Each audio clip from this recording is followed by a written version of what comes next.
When tired feels like failure. Again, we've all been there before. When we want to rest, we'll feel guilty. We'll feel like we need to be doing something. And then resting or just feeling tired means failure to us. But it really doesn't. Being tired, and we'll talk about what kinds of being tired in this video are just information for us. And data, again, is just information that we can take in, process, and then decide on what output we want to do. So if we're feeling tired, what do we need to do to help us recharge ourselves? And that really doesn't mean feel guilty or shameful. It just means how do we rethink that rest is an okay thing to do in life. Welcome back to another episode on permission and rest, the last area of depression that we are talking about.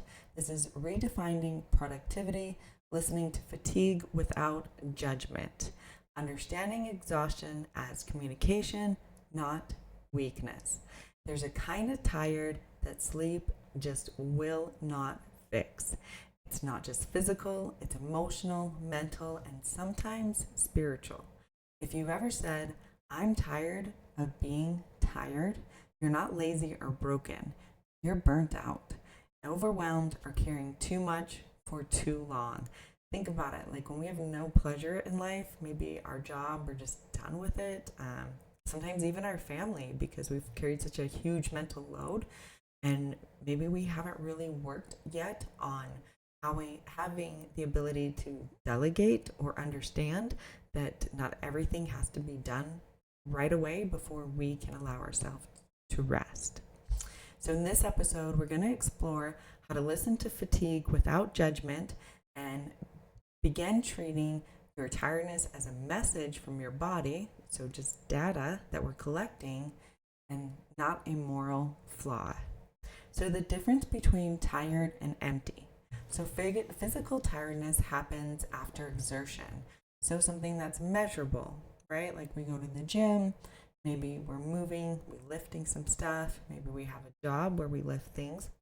That becomes physical tiredness. Or we have little toddlers or babies where we're having to carry them places. Again, that can create physical tiredness.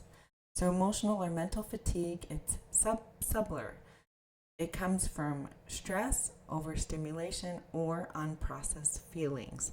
And depression will blur that line for us. It drains our energy even when we did nothing. So listening means asking, what kind of tired am I? So here's a reframe for you. I'm not tired for no reason. My body is trying to tell me something. So let's understand what fatigue might be saying to us. So fatigue can mean you're overstimulated, you're undernourished, you're grieving, or you're simply stretched too thin. So instead of fighting it, try responding with curiosity. Again, it's just data coming in. What are we going to do with that data? So do I need rest, nourishment, or comfort? Am I drained by people, pressure, or pain? Is this tiredness from doing too much or feeling too much? Each type of fatigue requires a different kind of care. Here's a gentle reminder. My tiredness is not an inconvenience. It is a compass for me. So let's practice rest without guilt. So once you identify what kind of fatigue you're experiencing, you can now respond more kindly to it. So if it's physical fatigue, we can nap, stretch, hydrate. If it's emotional fatigue, we can cry, journal, or talk to someone safe. And for mental fatigue, we can unplug, simplify, or let silence in. So resting when your body asks for it is an act of trust, not indulgence. So we started out with understanding what tired and empty means and how to notice what fatigue is trying to tell us, right? So we've got some awareness, we got some data, and now we're learning how to process that data and what kind of an output do we want. And there's nowhere in here or any of these videos that says you want shame and guilt.